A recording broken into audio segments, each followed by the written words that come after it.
Would you have done something differently than President Biden during the past 4 years? There is not a thing that comes to mind in terms of, and I've been a part of most of the decisions that have had impact. I think the other one asking the question is dumber than Kamala, so that's like, she's a dummy.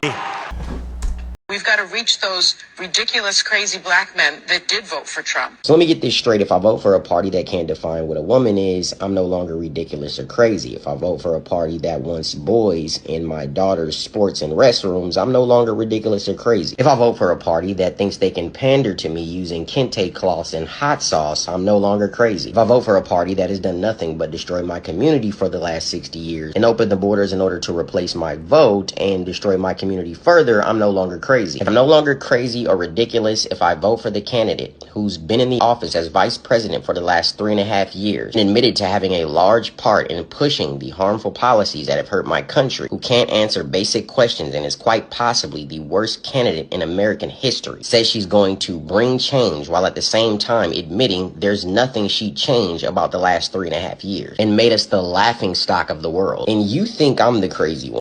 Yo, so we back in here for another edition of F-ya-Motha.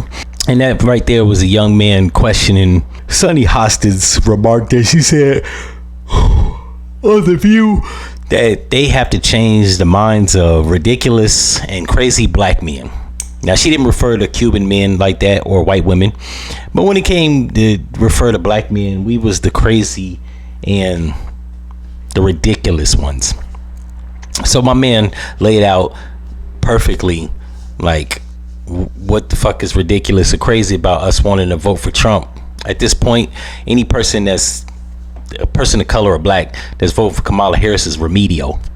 And the reason is, I mean, just look at her track record. But aside from that, just look at what the Democrats did. They didn't flooded the zone with all these migrants, gave them allocated cash, food stamp, housing, probably gonna give them $25,000 in housing loans. Yeah, while ignoring the homelessness here, the veterans here.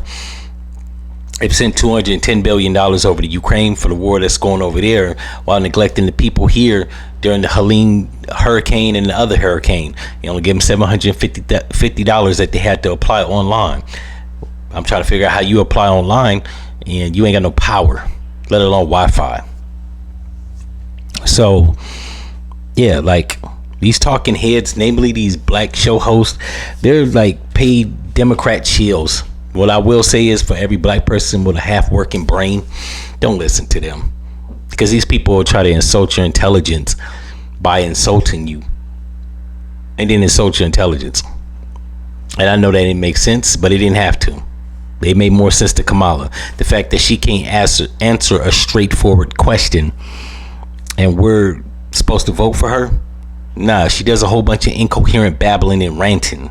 We need a straight, you ask her a straight question, she gives you this whole lecture or this elaborate story. We don't give a damn about your mom being a single mother, a small business owner in 1979. We don't give a shit. Answer the damn question. The fact that they can't answer the question is the reason that this country looks like it does economically. So I'm willing to take my chances with Donald Trump. I'll just keep it 100 and just laid all my cards out on the table before all these talking heads, especially women at The View. This is why Trump called y'all dumb. Not that bright. In any event, if y'all like this episode, you know what to do, and I'm out. No.